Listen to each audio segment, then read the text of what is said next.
I remember when I was a kid watching this old NFL Films videotape with these players that were mic'd up with live sound from during the game. And I remember Chris Carter was talking to the defensive back and he said, "A football player is what you do.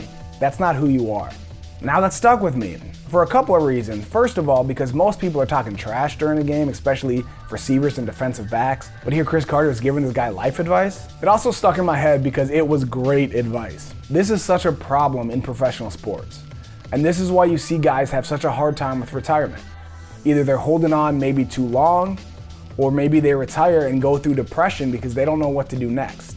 Think about this. These people spend their entire lives, since they're like 5 years old, right? Playing this sport, that's all they are, that's all they identify. I'm a football player, I'm the best in my pee-wee, I'm the best in high school, I'm the best in college, I'm the best now in my team in the NFL. And they so identify themselves as a football player. And then when football is taken away from them, whether it's an injury or just old age, they're in their mid-30s and they're done. And it's like everything you fought for is over. Now who are you? You're not a football player anymore, who are you? But this isn't unique to professional athletes. This is a problem in our world right now. You're told all the time in America that you are what your job is. You're identified. You meet someone for the first time, what's the first thing you say? "Oh, hey, what do you do?" But it's so important to separate what you do from who you are. I think on one perspective, you have professional athletes, or maybe you have people let's just call them people with great jobs, high-paying jobs, people that love their jobs, and their identity is so wrapped up in that job that they're happy that they're good as long as that's their job. Or you have people, I think, on the other perspective, which is probably a lot closer to where I am right now. And I don't really have a good answer when people say, "What do you do?" And I've been in situations like that before where I've had good jobs, and I've been in situations where I've lost those jobs.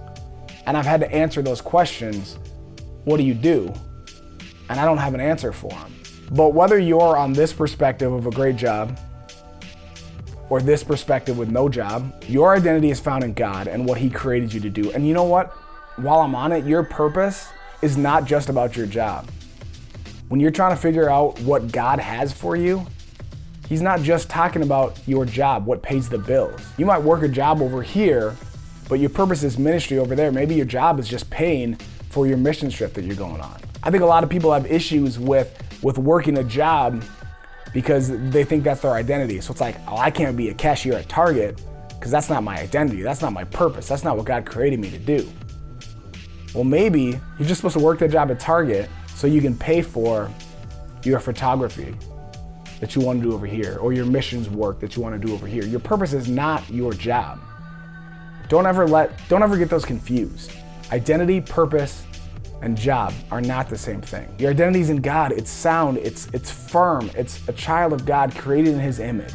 So I don't want this to be really long. I just want to encourage you, don't find your identity in your job. Find your identity in the God that made you and the purpose that He created you for.